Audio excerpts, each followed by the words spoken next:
नमस्कार, day to day news Bharat देख रहे हैं आप। मैं हूं आपके साथ पूनम। हमारा चैनल आपसे ये वादा करता है कि हम निष्पक्ष तरीके से पत्रकारिता करेंगे। हमारा कोई भी पत्रकार किसी से कोई उपहार या फिर विज्ञापन को स्वीकार नहीं करेगा। Day to day news Bharat आपसे ये वादा करता है कि हम समाज के दबे कुचले लोगों की आवाज बनेंगे और ऐसे किसी भी व्यक्ति की खबर को हम नहीं चलाएंगे जो कि भोले भाले लोगों को ठगने का काम करते हैं या फिर पाखंड फैलाते हैं। चैनल आपसे ये वादा करता है कि हम लोकतंत्र के चौथे स्तंभ को मजबूत करने का प्रयास करेंगे। और अब बात पड़ोसी मुल्क पाकिस्तान की कर लेते हैं, जहां कब्जे वाले कश्मीर यानी कि पीओके में जेन जी सड़कों पर उतर आए और पाकिस्तान की सरकार के खिलाफ विरोध प्रदर्शन करने लगे। पाकिस्तान के कब्जे वाले कश्मीर पीओके में एक बार फिर से शहबाज शरीफ सरकार के खिलाफ विरोध प्रदर्शन भड़क उठा है।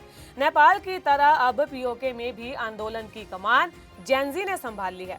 हालांकि शुरू में छात्रों का शांतिपूर्ण प्रदर्शन शिक्षा सुधार और फीस कटौती पर ही केंद्रित था, लेकिन जब उनकी मांगों को सुनने की बजाय सेना और पुलिस की मदद से उनकी आवाज को दबाने की कोशिश की गई तो हालात यहां पर बेकाबू हो गए। सोशल मीडिया पर कई ऐसे वीडियो सामने आए जिसमें मुजफ्फराबाद के अलावा अन्य क्षेत्रों में भी सड़कों पर छात्र उतरे और नारेबाजी करने लगे, तोड़फोड़ करते दिखाई दिए, टायर जलाते हुए भी दिखाई दिए। शहबाज शरीफ सरकार के खिलाफ बड़े आंदोलन में बदले विरोध प्रदर्शन को पाकिस्तान के कब्जे वाले क्षेत्र में युवा पीढ़ी के बीच में गहराते असंतोष के तौर पर देखा जा रहा है। कई सोशल मीडिया पोस्ट में ये कहा जा रहा है कि नेपाल के बाद अब पीओके में जेनजी के आंदोलन ने पाकिस्तान की सरकार और सेना के लिए हालात यहाँ पर मुश्किल बना दिए हैं। मुजफ्फराबाद की एक प्रमुख यूनिवर्सिटी में भारी भरकम फीस और सुविधाओं के अभाव पर विरोध प्रदर्शन शुरू हुआ था। ये प्रदर्शन शांतिपूर्ण जारी चल रहा था, लेकिन प्रशासन ने यूनिवर्सिटी में सभी राजनीतिक गतिविधियों पर रोक लगा दी। स्थिति तब बिगड़ गई जब एक अज्ञात बंदूकधारी ने छात्रों के एक समूह पर गोली ही चला दी। बताया जा रहा है कि 6 महीने की देरी से जारी इंटरमीडिएट प्रथम वर्ष के परिणामों में बड़ी संख्या में छात्र नाराज हुए। कई छात्रों ने आरोप लगाया कि उन्हें बेवजह कम अंक दिए गए हैं, जबकि अन्य को उन विषयों में पास कर दिया गया जिसकी उन्होंने कभी परीक्षा ही नहीं दी।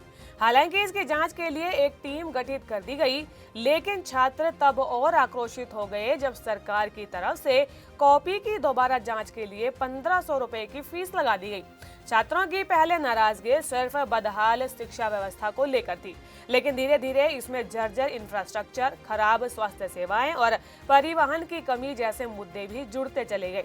खबरों की माने तो शिक्षा पर आधारित इस आंदोलन में जल्द ही भ्रष्टाचार, बेरोजगारी जैसे मुद्दे भी शामिल हो जाएंगे। ये वो मुद्दे हैं जो कि पाकिस्तान के कब्जे वाले कश्मीर में लंबे समय से चली आ रही शिकायतें हैं। सरकार की तरफ से इन मुद्दों को लगातार नजरअंदाज किया जाता रहा है। इस छात्र आंदोलन को ताकत दी ज्वाइंट अवामी एक्शन कमेटी यानी कि जेएसी ने। ये वो है जिसने कि अक्टूबर में हुए बड़े प्रदर्शन की अगुवाई की थी। उस वक्त 12 से अधिक नागरिक मारे गए थे।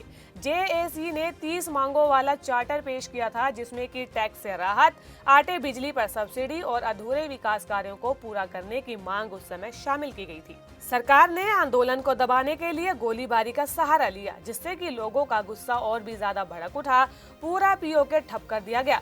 आखिरकार सरकार को कई मांगे माननी भी पड़ी थी।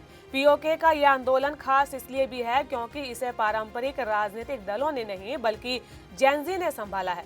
ये वही पीढ़ी है जिसने नेपाल, बांग्लादेश और श्रीलंका में भी सरकारों को झुकने पर मजबूर कर दिया। नेपाल में सोशल मीडिया बैन के खिलाफ शुरू हुआ आंदोलन भ्रष्टाचार विरोधी क्रांति में बदल गया था, जबकि बांग्लादेश में छात्रों के नेतृत्व वाले आंदोलन ने शेख हसीना सरकार को गिरा दिया था। श्रीलंका में भी आर्थिक संकट के दौरान युवा सड़कों पर उतरे और फिर सरकार को अपना पद छोड़ना पड़ गया था। अब छात्रों ने रीचेकिंग फीस माफ करने की मांग की है, जो कि अभी 1500 रुपए प्रति सब्जेक्ट रखी गई है। 7 विषयों की कॉपियां दोबारा जांच करवाने पर एक छात्र को तकरीबन 10,500 रुपए देने पड़ रहे हैं, जो कि स्टूडेंट्स के लिए बहुत ही भारी रकम है। पाकिस्तान की सरकार ने युवाओं के मुद्दों को इग्नोर करने की कोशिशें तो भरसक की, लेकिन युवाओं ने बता दिया कि वे मनमानी रूप से थोपे गए फैसले को नहीं मानेंगे। दुनिया में जिस तरीके से जेनजीज का प्रदर्शन चल रहा है, उसे लेकर आपका क्या मानना है, हमें कमेंट कर जरूर बताएं। और देश और दुनिया की जुड़ी ऐसी ही बड़ी खबरें आपके लिए लेकर आते रहेंगे। Day to day news Bharat को लाइक, शेयर और सब्सक्राइब करना बिल्कुल भी ना भूलें। नमस्कार।